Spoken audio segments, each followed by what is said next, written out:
नमस्कार बंधुरा तुम्हारे सबाइके स्वागत जानाई बन्या रान्नाघरे। तो आज के बनाबो एक मटनेर रेसिपि और पूजा स्पेशल एटा हच्छे मटन कारि रेसिपि। तो आगे जे कयेकटी भिडियो दिएछि आमि एई भिडियोटा सम्पूर्ण आलादा मटनेर रेसिपि। अनेकेई खेते चाय ना जे मटनेर गन्ध बोले। तो आजके आमि जेभाबे रान्ना करब एइभाबे एकबार बाड़ीते ट्राई करबो, आशा करी तोमादेर अनेक अनेक भालो लागबे। तो देखते थाको आमि किभाबे मटनेर रेसिपिटा बानाई। ए देखो तार जोन्नो एखाने आमि 750 ग्राम मटन निये नियेछि। मटनटा भालो करे धुए नियेछि। तो आर एखाने देखो आलू केटे नियेछि एरकम गोल गोल करे। তোমরা চাইলে আলু দিতেও পারো নাও পারো, তবে আলু দিলে বেশ ভালো লাগে খেতে মটনের ঝোলটা। এই দেখো সবকিছু গুছিয়ে নিয়েছি। তো এখন আমি গ্যাসটা ধরিয়ে দেব।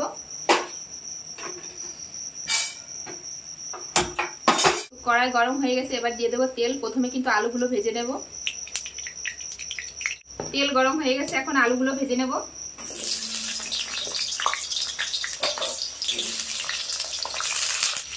আলুর ভিতরে দিয়ে দেব সামান্য পরিমাণে একটু লবণ আর দিয়ে দেবো সামান্য পরিমাণে একটু হলুদ গুঁড়ো দিয়ে লাল লাল করে ভেজে নেব আলুগুলো।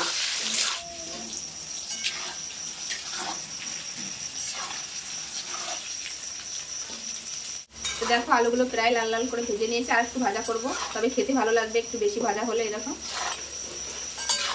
তো আলুগুলো কিন্তু আমি এরকম লাল লাল করে ভেজে নিয়েছি, এবার তুলে নেব। তো এই তেলের ভিতর আমি ফোড়ন করে নেব। ফোড়নে দিয়ে দেবো হচ্ছে দুটো তেজপাতা আর শুকনো লঙ্কা আর গোটা জিরে।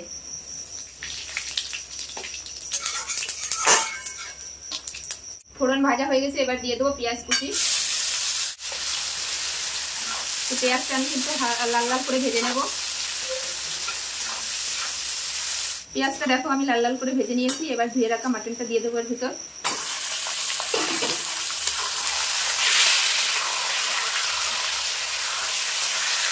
পেঁয়াজের সঙ্গে কিন্তু আমি ভালো করে নেড়ে নেব।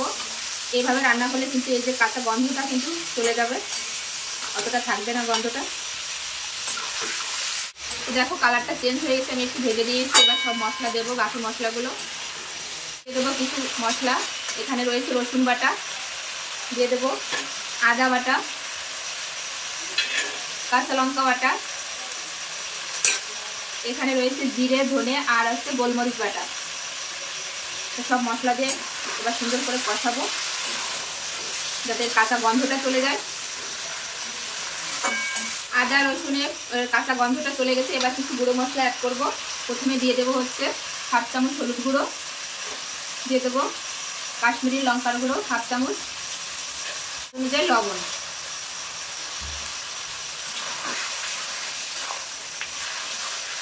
তো দেখো এইভাবে আমি কষিয়ে নেব চাপা দিয়ে দিয়ে। দেখো এখনই কত সুন্দর কালার চলে আসছে। তো আমি একটু চাপা দিয়ে দেবো, দিয়ে কষিয়ে নেবো সুন্দরভাবে। এখন আমি ঢাকাটা খুলে দেখবো। তো এই দেখো এরকম ঢাকা দিয়ে দিয়ে কষালে কিন্তু মাংসটা সেদ্ধও ভালো হবে। এবার দিয়ে দেবো ফেটিয়ে রাখা টক দই।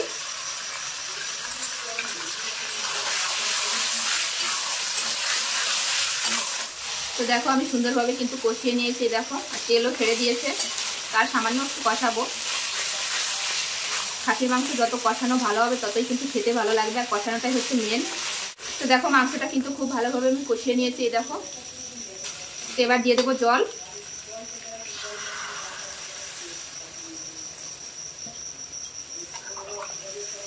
তো দেখো আমি পরিমাণ মতো জল দিয়ে দিয়েছি। এবার আমি ঢাকা দিয়ে দেবো 25 মিনিটের জন্য। 15 মিনিট হয়েছে, এখন আমি ঢাকাটা খুলে আলুটা দিয়ে দেবো, ভেজে রাখা আলু। দেখো কত সুন্দর কিন্তু কালার চলে এসছে। তো আলু দেওয়ার পরে এবার আমি ঢাকাটা খুলে দেখবো। এই দেখো কত সুন্দর কিন্তু কালার চলে এসেছে, আর আলুটাও কিন্তু আলু মাংস কিন্তু সেদ্ধ হয়ে গেছে। দেখো আলুটাও কিন্তু খুব ভালোভাবে সেদ্ধ হয়ে গেছে, মাংসটাও সেদ্ধ হয়ে গেছে। এখন আমি দিয়ে দেবো গরম মশলা বাটা। যে কোনো রান্নায় কিন্তু গরম মশলা বাটা দিলে কিন্তু খেতে আরও বেশি ভালো লাগে, টেস্টটা কিন্তু অনেকটা বেড়ে যায়।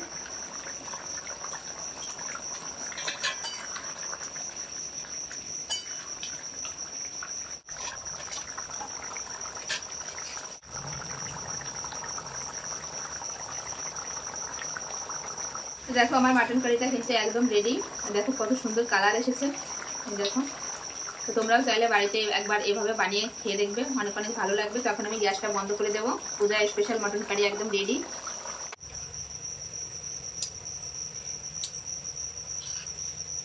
তো দেখো এখন খেতে বসে পড়েছি আমি আর আমার ছেলে, এই যে। আর এই দেখো ফাইনাল লুকটা। কি নমস্কার করবে? হ্যাঁ করো।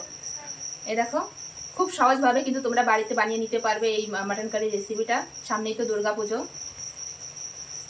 তো এই দেখো আমার ছেলে বসে পড়েছে, একটু হাই করে দাও বাবা। এখন খাবে আমার ছেলে। দেখো কত সুন্দর হয়েছে গ্রেভিটা, দেখো তোমাদের। এই দেখো গ্রেভিটা দেখো কত সুন্দর হয়েছে। তোমার ছেলেই খাবে।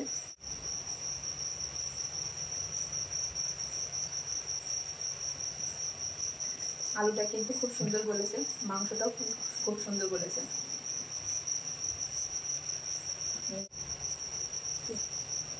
দেখো মাংসটা কিন্তু খুব ভালোভাবে সেদ্ধ হয়েছে। আমার ছেলে প্রথমে মাংস খাবে, এই যে।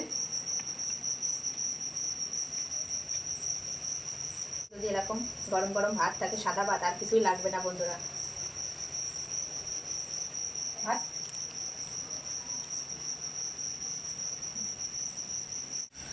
তো ছেলের সঙ্গে সঙ্গে কিন্তু আমিও খেয়ে নেব। খুব সুন্দর হয়েছে ঝোলটা। এরকম মাংসের পিস কিন্তু খুব ভালো। দেখো সঙ্গে চর্বিও আছে, সঙ্গে মাংস। আমার ছেলে মাংস নেবে, যে এরকম ভাত খাবে না, শুধু মাংস খাবে।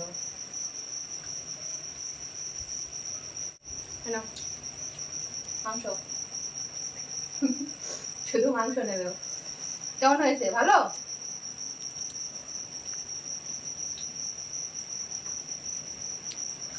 এই দেখো মাংস এখন খাবো। এরকম পিস কিন্তু খুব ভালো লাগে।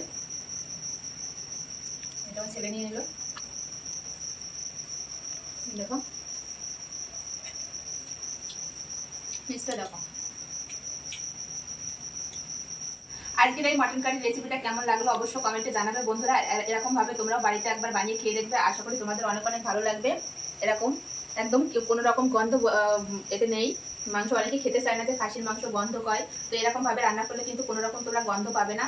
ভালো লাগলে অবশ্যই লাইক কমেন্ট শেয়ার করবে, চ্যানেলটি সাবস্ক্রাইব করবে। তো চলো আজকের মতো ভিডিওটি এখানে শেষ করছি, আবার দেখাবে নতুন কোনো রেসিপির সঙ্গে। সবাই ভালো থাকবে, সুস্থ থাকবে।